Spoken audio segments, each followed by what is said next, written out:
अस्सलाम वालेकुम व्यूअर्स, कैसे हैं आप? उम्मीद खैर वाफियत से होंगे। व्यूअर्स, ये हमने पिछले वीडियो में हमने यहाँ तक कवर किया था रोम की मॉडलिंग, लेकिन उससे पहले मैं आपको कॉन्सेप्ट समझाऊंगा कि नॉन डिस्ट्रक्टिव मॉडलिंग क्या होती है। तो उसके लिए मैं ये ब्लेंड की नई फाइल खोल लेता हूँ। तो उसके लिए राइट क्लिक करके यहाँ टास्क बार में, तो यहाँ से हम ब्लेंडर की नई फाइल खोल सकते हैं। तो ये मैंने नई फाइल अब ओपन की है, इसकी जो ब्लेंडर की है। तो इसी में जाकर मैं आपको बताऊंगा कि जो नॉन डिस्ट्रक्टिव मॉडलिंग क्या होती है।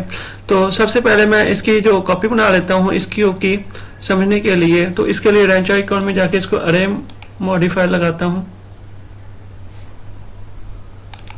इसकी अब मैं मजीद कापियां बना लेता हूँ तो ताकि आपको समझ आ जाए। ये इसकी कापियां बन गई, इसको हम मजीद हम डुप्लीकेट कर सकते हैं। तो एक पे हम मॉडिफायर यूज करेंगे, दूसरे पे भी।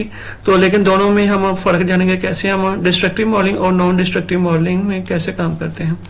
तो शिफ्ट डी, डुप्लीकेट हो गया तो साइड पे कर दिया। तो कंट्रोल जेड से पहले शिफ्ट डी दबा के इसको एक्स एक्सिस करते हैं। तो स्केप दबा दिया, शिफ्ट डी से वाई एक्सिस पे मैं इसको मूव करता हूं ताकि इसीलिए हमें समझ आ जाए। तो ये इसका जो पहले वाला हमारे पास है ये है, तो इसका मैं नाम F2 से नाम चेंज कर देता हूं ओरिजिनल।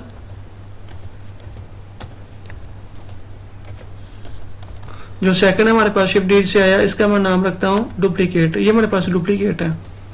तो इन दोनों में हम डिफरेंस जानेंगे कि जो मॉडिफायर यूज करके हम कैसे डिस्ट्रक्टिव मॉडलिंग और नॉन डिस्ट्रक्टिव में फर्क जान सकते हैं। इसको मैं डिलीट कर देता हूं।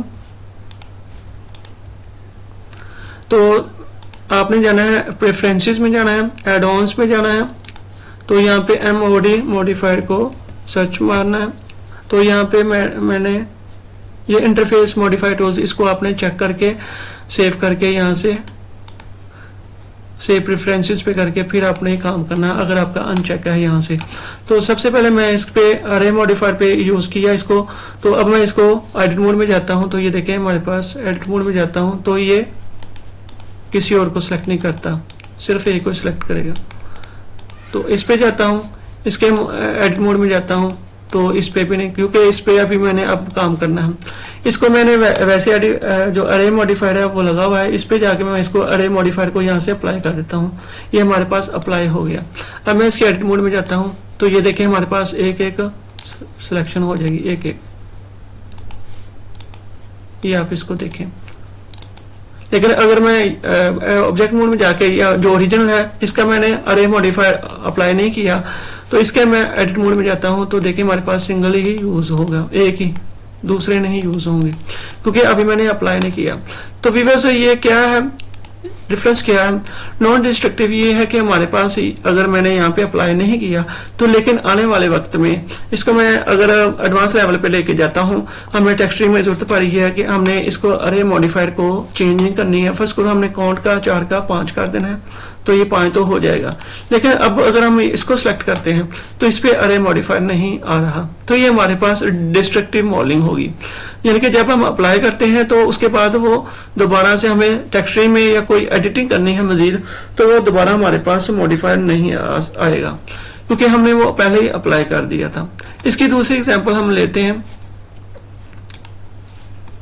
यहाँ पे मैं इसको अप्लाई करता हूँ एड मॉडिफायर में जाकर, यहाँ पे बेवल का कर देता हूँ। ये बेवल हो गया हमारे पास। बेवल में इसको हम देखते हैं, इसका काउंट 3, सेगमेंट 3 कर देता हूं।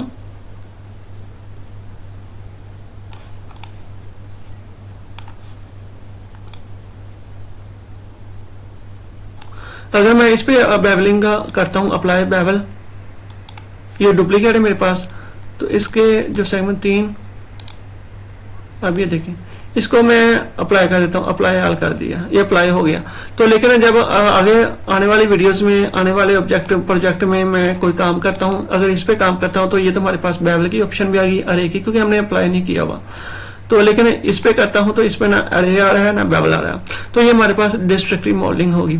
तो नॉन डिस्ट्रक्टिव में ये है कि हमारे पास ऑप्शन रहती है, हम अप्लाई नहीं करते यहाँ से या यहाँ से, तो फिर हमारे पास ऑप्शन रहती है। बस ये आपने ख्याल रखना है कि मोस्टली हमें जो नॉन डिस्ट्रक्टिव मॉडलिंग करनी है तो उसमें हमने जो इसमें मॉडिफायर लगाए होते हैं उनको अप्लाई नहीं करना होता। ये हमारे पास वजह है। अब मैं